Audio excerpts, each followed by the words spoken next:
இந்த மனித வாழ்க்கையில் நாம் சில உண்மைகளை ஏற்றுக்கொள்ளத்தான் வேண்டும்.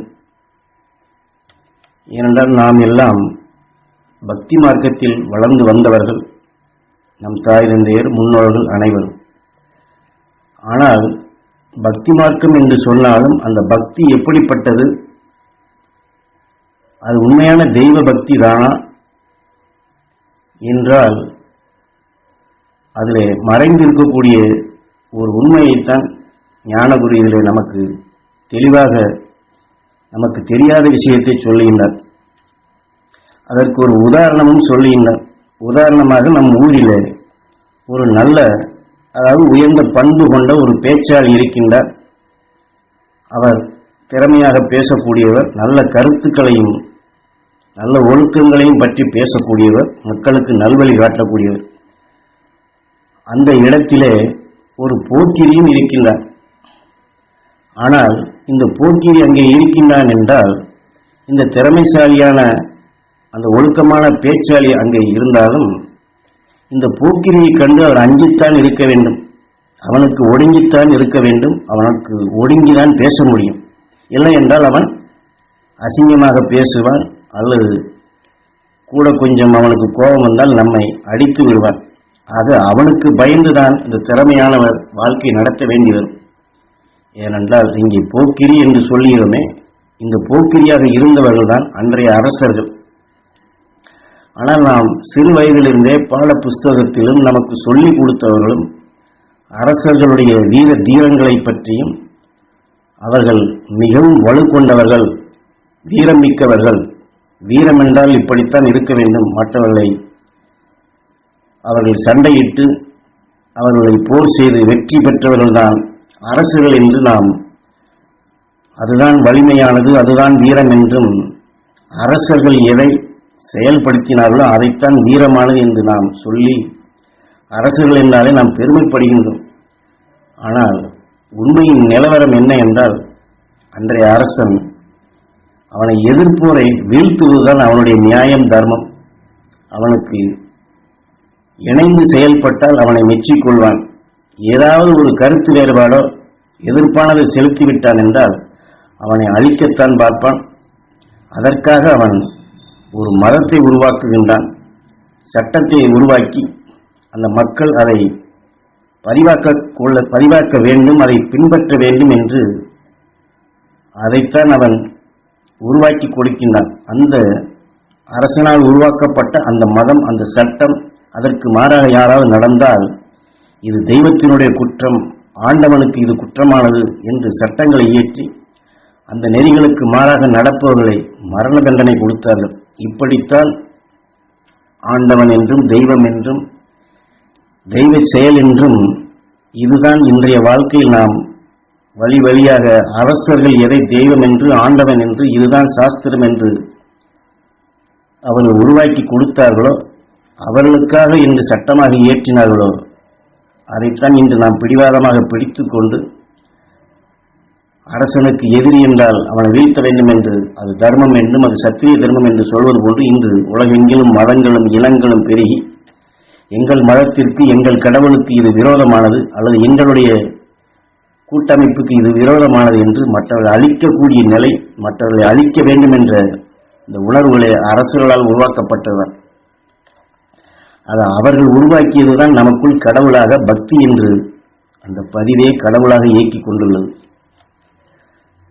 ஆக இந்த பக்தியை முழுமையாக உணராது அஞ்ஞான வாழ்க்கை தான் வாழ்கின்றோம். ஆன்மீக வாழ்க்கை என்றும் இன்றும் சொல்லுகின்றார்கள், வழி நடக்கின்றார்கள். ஆனால் அதுவும் ஒரு அரசியல் போன்றுதான் நடந்து கொண்டிருக்கின்றது. என்றால் ஒருவர் ஆன்மீகத்தை பற்றி ஒரு கருத்தை சொன்னால் மற்றவர் இன்னொன்று சொல்ல இதற்கும் அதற்கும் கலக்கமாகின்றது. ஆக அன்று வாழ்ந்த பல்லாயிரக்கணக்கான ஆண்டுகளுக்கு முன்பு வாழ்ந்த ஞானிகளால், ரிஷிகளால் கொடுக்கப்பட்ட அருள் வழிகள் அனைத்துமே அரசர்கள் கைப்பற்றி கொண்டு அவர்களுக்கு உகந்ததாக மாற்றிவிட்டார்கள். ஆக ஞானிகள், மகரிஷிகள் அவர்கள் கண்டுள்ள உண்மையின் உணர்வுகள் சாதாரண மக்கள், அதாவது சாதாரண மக்கள் என்றால் நாம் முதலில் சொன்னது போன்று அதிகாரமோ செல்வாக்கோ இல்லாது சாதாரண பாமர மக்களுக்கும் கிடைக்காது தடைப்படுத்தி தன்னுடைய சுயநலங்களுக்கே கொண்டு சென்று விட்டதால் இது வலிமை மிக்கவன், செல்வாக்கு மிக்கவன், இவனை அண்டித்தான், இவனை நயந்துதான், அவனுக்கு பயந்துதான் மக்கள் வாழ வேண்டும் என்று இப்படியே கொண்டு சென்று விட்டார்கள். ஆக அரசனுக்கு அடிமையாகி இன்று மதத்துக்கு அடிமையாகி அந்த வழியிலே தான் வாழ்கின்றோம். இன்றைக்கும் வள்ளுவன் குரல் வையகமெல்லாம் ஓங்கி வளர வேண்டும் என்று எல்லோரும் சொல்லுவார்கள். ஆனால் திருவள்ளுவர் வெளிப்படுத்திய உண்மை, அரசர்கள் தன்னிச்சையாக தன்னாட்சியாக செயல்படும் நிலையிலிருந்து மீள மனிதன் ஒவ்வொருவரும் எப்படி மதிக்க வேண்டும் என்ற நிலையை தெளிவாக்கினார். அதாவது அகர முதல எழுத்தெல்லாம் ஆதி பகவன் முதற்றிய உலகு என்ற பாடலை பாடியுள்ளார். ஏனென்றால் அனைத்திற்கும் மூலமாக முதலாக உள்ளது இந்த உயிர்தான். இந்த உயிர் எல்லோருக்குள்ளும் உள்ளது என்ற அடிப்படையில் அதுவே தெய்வம் என்றும் அதுவே ஆதி பகவான் என்றும் அவர் அந்த பாடலின் மூலம் பதிவாக்கினார்.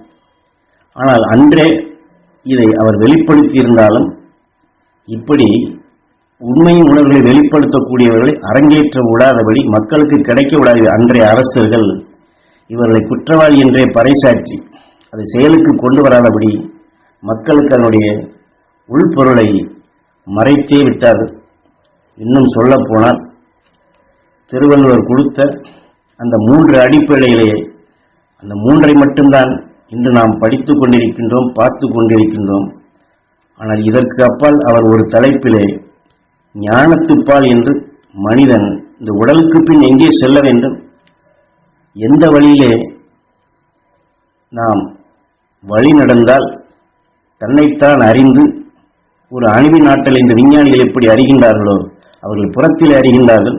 ஆனால் அகத்திற்குள் தன்னைத்தான் அறிந்து வானையில் புவியியல் உயிரியல் அடிப்படையிலே சகலத்தையும் அறியக்கூடிய நிலையாக ஞானத்துப்பால் என்ற அந்த தலைப்பின் கீழ் கொடுத்த அவருடைய குரட்பாக்கள் அனைத்தையுமே சுத்தமாக மறைத்து விட்டார்கள். அப்படி ஒரு தலைப்பின் கீழ் அவர் பாடினார் என்பதை இந்த காலத்திலே மறைத்து விட்டார்கள். இப்படி ஒரு உதாரணத்துக்கு சொல்வது போன்று எந்தெந்த தத்துவ ஞானிகள் இப்படியெல்லாம் மனிதன் இந்த உடல் வாழ்க்கையிலிருந்து சரியான பாதையிலே ஒவ்வொருவரும் உயர்ந்த நிலை பெற பரிணாம வளர்ச்சியில் நாம் புழுவாக பூச்சியாக எத்தனையோ சரீரங்கள் மாறி 6வது அறிவு கொண்ட தன்னைத்தான் உணரக்கூடிய ஞானத்தின் வளர்ச்சி பெற்ற மனிதனாக எப்படி வளர்ந்தமோ இந்த மனிதனுக்கு அடுத்த ஞானத்தின் வழியாக தெய்வீக நிலையாக அந்த ரிஷிகளை ஞானிகளைப் போன்று மனிதனுக்கு அடுத்த நிலையை அடைவதற்கு கொடுக்கப்பட்ட பேருண்மைகள் அனைத்துமே இப்படி மாற்றி இனம் என்ற பெயரில், மதம் என்ற பெயரில், குலம் என்ற பெயரில், கூட்டமைப்பு என்ற பெயரில் இது தனக்கு உகந்தது, இது தனக்கு உகந்தது அல்ல, இது தனக்கு எதிரியானது என்று பாகுபாடுகள் கொண்டு வந்து பேதங்கள் கொண்டு வந்து இன்று மொழியால், இனத்தால், உருவத்தால் எத்தனையோ வகைகளில் பேதங்களாக பிரிக்கப்பட்டு இந்த உயிரையும் மறந்து இந்த உயிர்தான் இந்த உடலை உருவாக்கி ஆலயமாக நமக்குள் வளர்ச்சி பெற்று நம்மை கொண்டு வந்திருக்கின்றது. இந்த நிலையிலிருந்து நாம் இந்த உயிரோடு ஒன்றி ஒளியின் நிலையாக அழியாத நிலைகள் பெற வேண்டும் என்று தத்துவங்களை கொடுத்த மெய்ஞானிகள் அனைத்தையுமே மாற்றிவிட்டார்கள், மறைத்து விட்டார்கள். ஆக சரணாகதி தத்துவமாக நாம் எந்த ஆலயத்திற்கு சென்றாலும் அழுது வேதனையிட்டு புலம்பி நம்முடைய குறைகளை சொன்னால் இந்த உடல் வாழ்க்கைக்கு அந்த தெய்வம் நமக்கு செய்து கொடுக்க வேண்டும் என்று சாதாரண நிலைகளுக்குத்தான் நாம் இன்று வணங்கிக் கொண்டுள்ளோம்.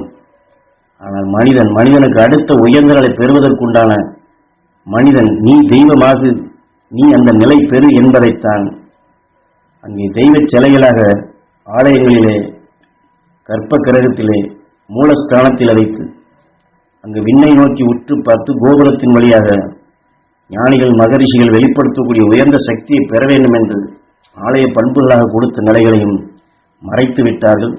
அதை பெறக்கூடிய பாதையிலே தடைப்படுத்தி இது இப்படித்தான் என்று அவர்கள் இயற்றிய சட்டத்தைத்தான் நாம் இன்று பிடிமானமாக பிடித்துக் கொண்டு வசதி வாய்ப்பு மிக்கவருக்கு ஒரு மாதிரியான பக்தி என்று, ஏழைகளுக்கு ஒன்றுமில்லாதவர்களுக்கு கடவுளுக்கு செய்ய வேண்டிய பக்தி முறை இதுதான் என்று, இப்படி செய்தாலே இந்த கடவுள் உனக்கு அருள் கொடுப்பார் என்றெல்லாம் ஞானிகளால் மகரிஷிகளால் கொடுக்கப்பட்ட பேருண்மைகளை அந்த தத்துவங்களை மாற்றிவிட்டார்கள்.